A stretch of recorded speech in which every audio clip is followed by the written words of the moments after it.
मैं आश्रम नहीं जाना चाहती। एक बूढ़ी औरत की दर्द भरी कहानी। मेरे पति के देहांत के बाद मैं अपने इकलौते बेटे के यहाँ रहती थी। मेरी बहू का एक अलग ही रूप मुझे देखने को मिला, साथ ही बेटे का भी।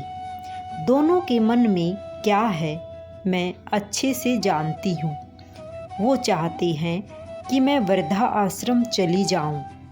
उनके जाने के बाद मुझे यह सब देखना और सुनना पड़ेगा, इसका मुझे अंदाज़ा भी नहीं था।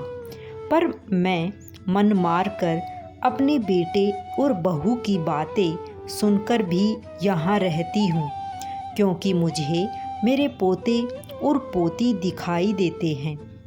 उनकी झलक पाकर मुझे सुकून मिलता है।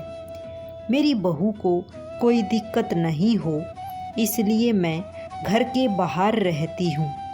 बेटे ने थोड़ी मेहरबानी की है तो ऊपर टीन की चादर लगवा दी है।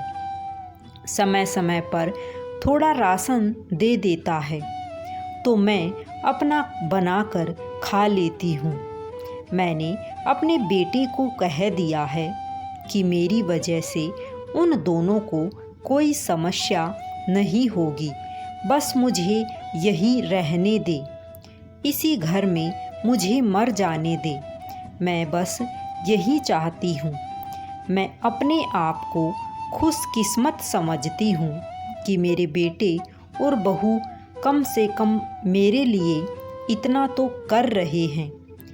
मेरा बेटा सुबह 9 बजे नौकरी जाता है और बच्चे भी उसी समय स्कूल जाते हैं। फिर शाम को 6 बजे मेरा बेटा वापस आता है। बच्चे 3 बजे आते हैं।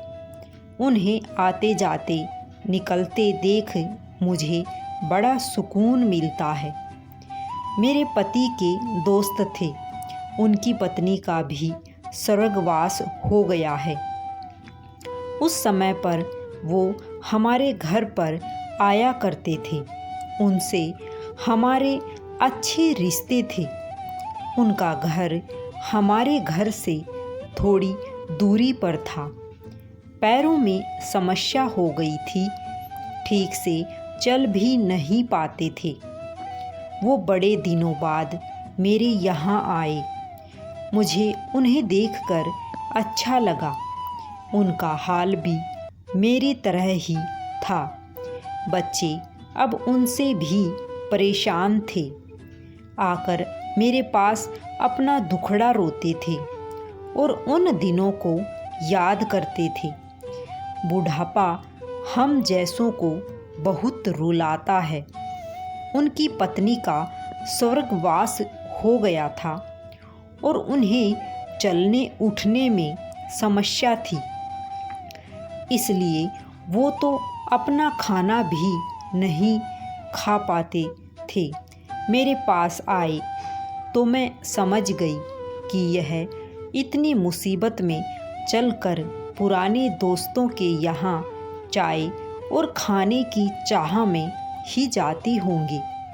उनकी भी अपनी मजबूरी थी। वो आए तो मैंने उनके लिए खाना बनाया और उन्हें खिलाया। मना कर रहे थे नहीं खाना, लेकिन मुझे पता था कि उनको भूख लगी है। मेरी बहू ने मुझे और उन्हें खाना खाते देख लिया। वो कुछ भी ना बोली। ऐसे ही वो यहाँ 2-3 बार आए। जब भी वो आते मैं उन्हें खाना खिलाती। फिर उनके जाने के बाद जब मेरा बेटा आया तो बहू कहती है कि तुम्हारी माँ कितनी बेशर्म है, पता नहीं किस किस को आजकल बुलाकर खाना खिला रही है। बड़ी मुश्किल से कमाया जाता है और यह लुटाने में लगी है। इनका राशन बंद करो। कुछ दिन भूखी रहेगी तो अकल ठिकाने आएगी। मैंने कहा कि मैं अपने हिस्से का उन्हें खिलाती हूँ। तुम्हारे पिता के पुराने मित्र हैं। फिर भी बहू का उल्टा सीधा बोलना शुरू रहा। घर के बाहर रहकर इनको आज़ादी मिल गई है, पता नहीं क्या क्या करती है। बेटा भी बोला कि कुछ दिन भूखा ही रहने दो इन्हें। मुझे मेरे बेटे ने घर के पीछे सीढ़ी के पास ले जाकर बिठा दिया। कहा कि अब यहीं बैठो। मेरे तो अब आंसू भी सूख गए थे। अगले दिन मुझे खाना नहीं मिला। मेरे टीन के उस छोटे से कमरे को बहू ने तोड़ दिया। तब मुझे लगा कि अब मैं गलत कर रही हूँ। एक दिन पूरा भूखा रहने के बाद मैंने सोचा कि मैं गलत कर रही हूँ। मुझे अब अपने बेटे के यहाँ नहीं रहना चाहिए और शायद गलती भी मेरी ही है। मेरी ही परवरिश में कोई कमी रही है, तभी तो यह परिणाम आया। अगली सुबह मैंने अपने बेटे को कहा कि मुझे वृद्धा आश्रम छोड़ आ। अब मैं तुम दोनों को ज़्यादा परेशान नहीं करना चाहती। बहू ने कहा कि एक दिन भूखी रही तो अक्ल ठिकाने आ गई ना। बेटे के चेहरे पर भी अजीब सी खुशी थी। जल्दी से तैयार हो गया मुझे छोड़ने के लिए। बहू कह रही थी कि आज की छुट्टी ले लो, यहीं आसपास मत छोड़ कर आना, कहीं 3 दिन में वापस आ जाए। मैंने अपनी बहू से कहा कि बेटी चिंता मत कर, मैं अब नहीं आऊँगी। मैंने अपने पोता पोती को गले लगाया। मुझे पता था कि अब मिलना नहीं हो पाएगा। बेटे को भी चाहती थी कि एक बार जी भर कर गले लगा लूं, लेकिन वो बोला चलो जल्दी करो। मैंने बहू को कहा कि बेटी अपना ध्यान रखना। मेरा बेटा मुझे छोड़ आया। वहाँ आकर मैंने देखा कि मेरी तरह कई हैं। थोड़े दिन उदास रहते हैं, फिर सच को स्वीकार कर लेते हैं। मैं अब यहाँ खुश हूँ, कुछ काम भी करती हूँ। मैं चाहती हूँ कि ऐसा कहूँ कि ऐसा किसी के साथ ना हो, लेकिन ऐसा कब किसके साथ हो जाए कोई बता नहीं सकता।